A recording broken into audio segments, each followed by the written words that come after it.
Luciano, al quale voglio fare un ringraziamento particolare, perché come vi spiegavo, la materia dell'autodeterminazione non è così semplice. Grazie allo strumento di adesso possiamo accederne, anche quelli che dovrebbero saperne, possiamo accederne agilmente.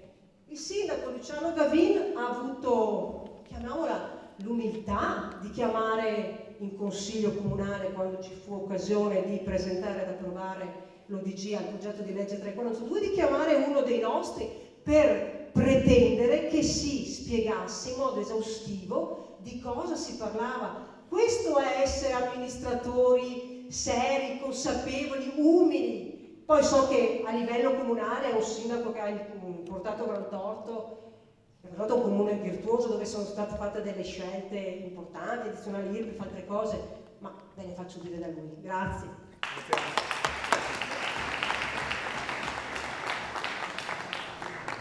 Ovviamente io gioco in casa e quindi voi sapete come ci siamo conosciuti, no? Siamo conosciuti in questa sala in cui io ho detto sono venuto ad ascoltare volentieri, perché so che ci sono delle proposte concrete che stanno nascendo. Credo che chi di voi era presente quella sera si ricorderà proprio il mio intervento che era esattamente in questi termini. In quell'occasione io ho detto che il primo consiglio comunale utile porteremo ovviamente la legge referendaria e l'abbiamo fatto anche con convinzione. L'abbiamo fatto invitando peraltro gli amici di Venezia Veneta a presenziare, proprio perché fosse ancora più chiaro e fosse importante soprattutto quello che viene considerata la democrazia, e cioè che ognuno è libero di esprimere le proprie opinioni, signori. Domenica qui c'è stata una premiazione a favore dei diritti umani.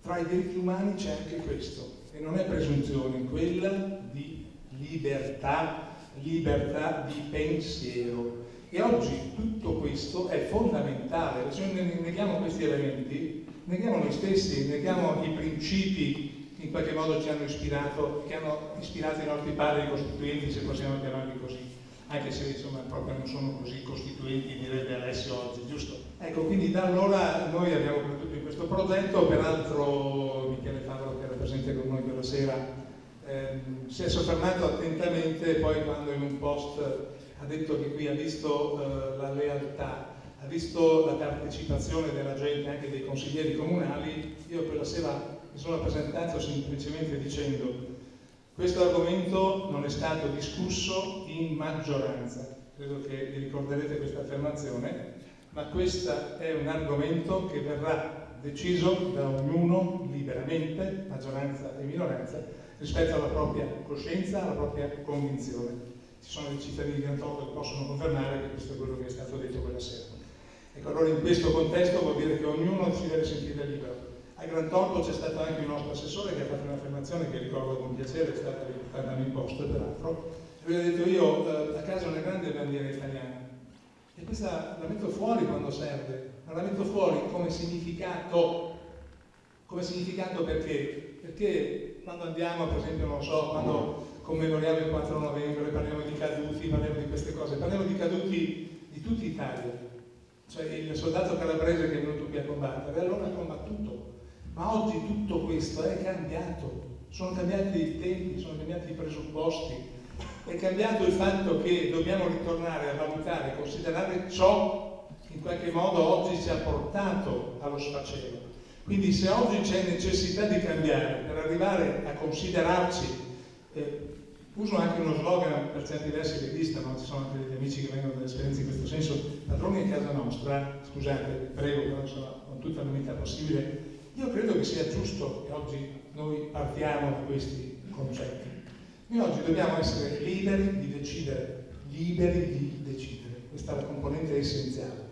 Questa sera con noi ci sono dei sindaci che so che sono dei sindaci che io dico i coglioni, scusate che è una parola forte, però ecco, sindaci che si sono sempre confrontati, sono delle persone che io stimo proprio perché hanno sempre detto quello che pensano in maniera molto libera, quindi grazie di cuore per essere con noi e se no piacete quelle persone di cui abbiamo parlato adesso. Sarà presente fra poco anche Marcello Mezzasanna, sta arrivando.